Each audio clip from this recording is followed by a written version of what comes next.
Hello दोस्तों, कैसे हैं आप। स्वागत है आपका आपके अपने YouTube चैनल कॉमर्स क्लासेज में।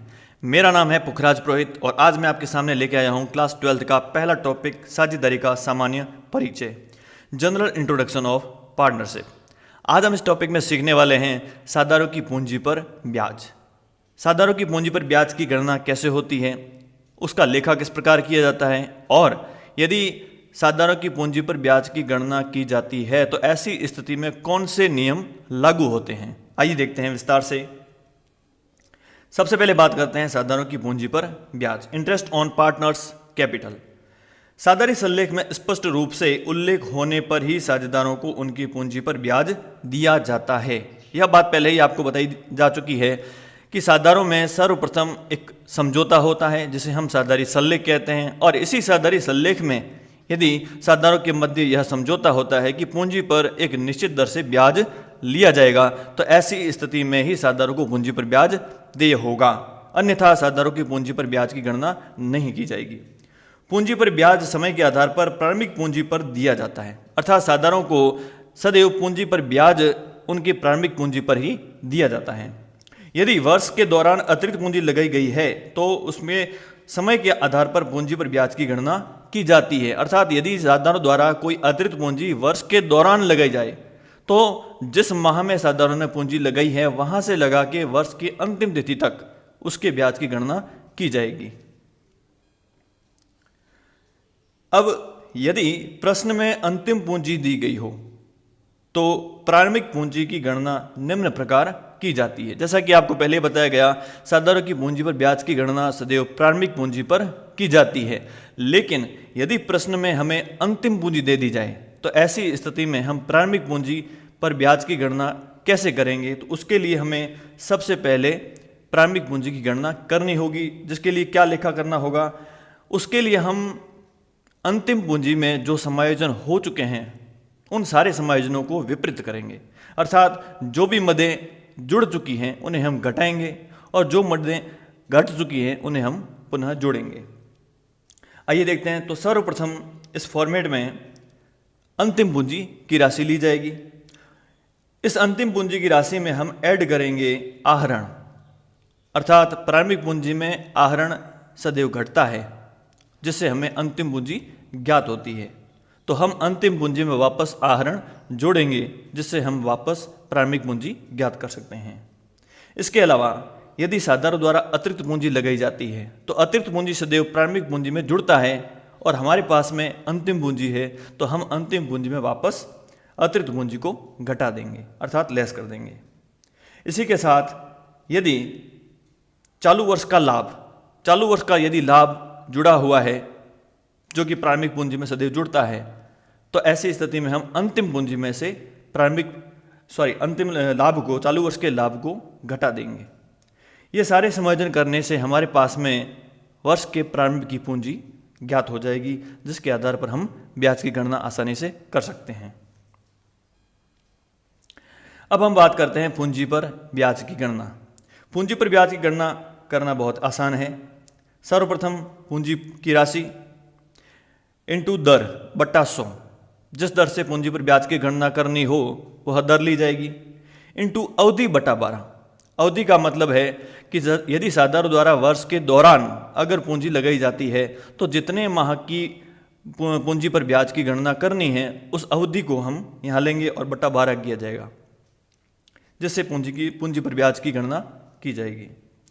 ध्यान रखने योग्य बात नोट में पहला, यदि साझेदारों द्वारा वर्ष के दौरान अतिरिक्त पूंजी लगाई जाती है या पूंजी निकाली जाती है तो पूंजी पर ब्याज की गणना गुणनफल विधि से की जा सकती है।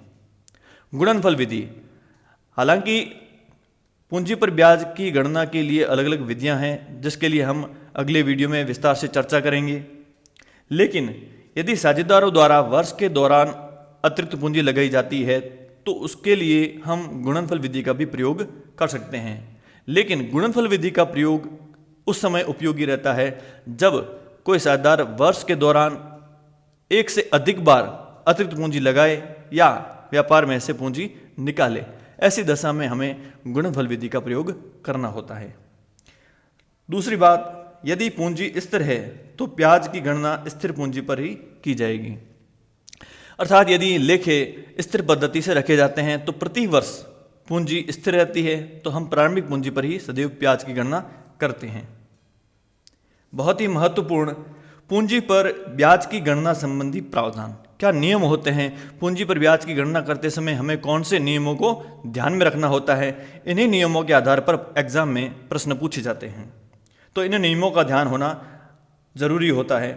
आइए देखते हैं। सबसे पहला नियम है, जब साधारी सल्लेख में पूंजी पर ब्याज देने के बारे में कोई उल्लेख ना हो, अर्थात साधारणों द्वारा जो समझौता किया जाता है, इस समझौते में पूंजी पर ब्याज के संबंध में कोई भी उल्लेख नहीं है, कोई चर्चा नहीं की गई है, साधारणों के बीच में कोई समझौता नहीं हुआ है, तो सीधी सी बात है, इसी के सामने पहला इसका प्रावधान है कि ऐसी दशा में पूंजी पर कोई ब्याज नहीं दिया जाएगा, क्योंकि समझौते में कोई इसका उल्लेख नहीं है।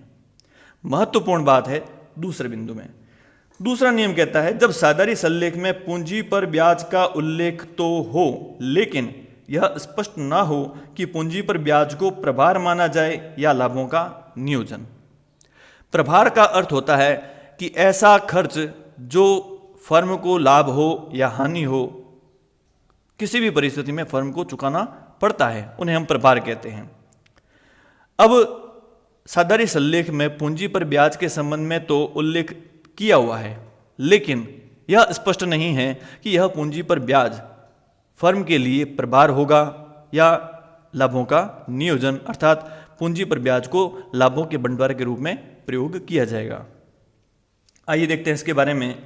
तो इसके प्रावधान में दूसरे बिंदु में, इस स्थिति में पूंजी पर ब्याज तभी दिया जाएगा जब फर्म में लाभ हो, क्योंकि फर्म में पूंजी पर ब्याज के संबंध में स्पष्ट प्रावधान नहीं है कि ये प्रभार होगा या लाभों का नियोजन, तो ऐसी दशा में पूंजी पर ब्याज तभी दिया जाएगा जब फर्म में लाभ होगा। तो सबसे पहली परिस्थिति बनती है हानि की दशा में। हानि की दशा में पूंजी पर ब्याज नहीं दिया जाएगा, क्योंकि फर्म में प्रारंभ में ही हानि हो चुकी है और ऐसी दशा में फर्म लाभों पर पूंजी पर ब्याज नहीं देगी। दूसरी स्थिति बनती है, यदि फर्म के लाभ पूंजी पर ब्याज के बराबर या अधिक है, अर्थात फर्म को लाभ तो हुआ है, लेकिन यह लाभ पूंजी पर ब्याज की जितनी राशि बनती है उस राशि के या तो बराबर होगा या फिर उससे अधिक होगा, तो आसान है, ऐसी दशा में ब्याज दिया जा सकता है, क्योंकि फर्म को लाभ ऑलरेडी पूंजी पर ब्याज की राशि से ज़्यादा भी हो सकता है या उसके बराबर भी हो सकता है। इन दोनों स्थितियों में फर्म आसानी से पूंजी पर ब्याज चुका सकती है, अर्थात पूंजी पर ब्याज दिया जाएगा। तीसरी परिस्थिति, यदि फर्म का लाभ पूंजी पर ब्याज से कम हो, अर्थात फर्म को लाभ तो हुआ है, लेकिन यह लाभ की राशि पूंजी पर ब्याज की राशि से कम है। अब हम यहाँ यह नहीं कह सकते कि फर्म को लाभ नहीं हुआ, लाभ हुआ है, लेकिन यह लाभ की राशि पूंजी पर ब्याज से भी कम है, तो ऐसी स्थिति में लाभों को पूंजी पर ब्याज के अनुपात में बांटा जाएगा, अर्थात साधारणों को पूंजी पर ब्याज दिया जाएगा, लेकिन उनकी वास्तविक पूंजी पर ब्याज की जो राशि है उसका एक अनुपात निकाला जाएगा और उसी अनुपात में फर्म को जो लाभ हुआ है उस लाभों का बंटवारा किया जाएगा पूंजी पर ब्याज के नाम से और उसी पूंजी पर ब्याज के अनुपात में। अंत में आता है तीसरा, जब साधारी सल्लेख में पूंजी पर ब्याज को लाभों पर प्रभार मानने का उल्लेख हो, अर्थात फर्म द्वारा यह स्पष्ट कर दिया गया है समझौते में कि साझेदारों को पूंजी पर ब्याज दिया जाएगा, लेकिन यह ब्याज साझेदारी फर्म के लिए प्रभार होगा, अर्थात फर्म को चाहे लाभ हो या हानि हो, फर्म द्वारा साझेदारों को यह ब्याज चुकाना ही होगा। तो इसके लिए प्रावधान है, इस स्थिति में फर्म को चाहे लाभ हो या हानि हो, पूंजी पर ब्याज दिया जाएगा तथा उसका लेखा, महत्वपूर्ण बात यहाँ यह है कि इसका लेखा लाभ हानि खाते के डेबिट पक्ष में किया जाएगा। अक्सर स्टूडेंट गलती करते हैं कि जब लाभों को पूंजी पर ब्याज को लाभों पर प्रभार माना जाता है तो उनका वे लोग लेखा करते हैं, लेकिन उनका लेखा कर देते हैं लाभ हानि नियोजन खाते में, जो कि गलत होता है। अर्थात जब कोई खर्च फर्म के लिए प्रभार होता है तो उनका लेखा कभी भी लाभ हानि नियोजन खाते में नहीं किया जाता, उनका लेखा लाभ हानि खाते में किया जाता है। आशा करता हूं कि आपको ये छोटा सा वीडियो पसंद आया होगा। यदि पसंद आता है तो लाइक कीजिए, कमेंट कीजिए और शेयर ज़रूर कीजिए, ताकि उन सभी स्टूडेंट को इसका लाभ मिल सके जो मुझ तक नहीं पहुंच पाते हैं। धन्यवाद।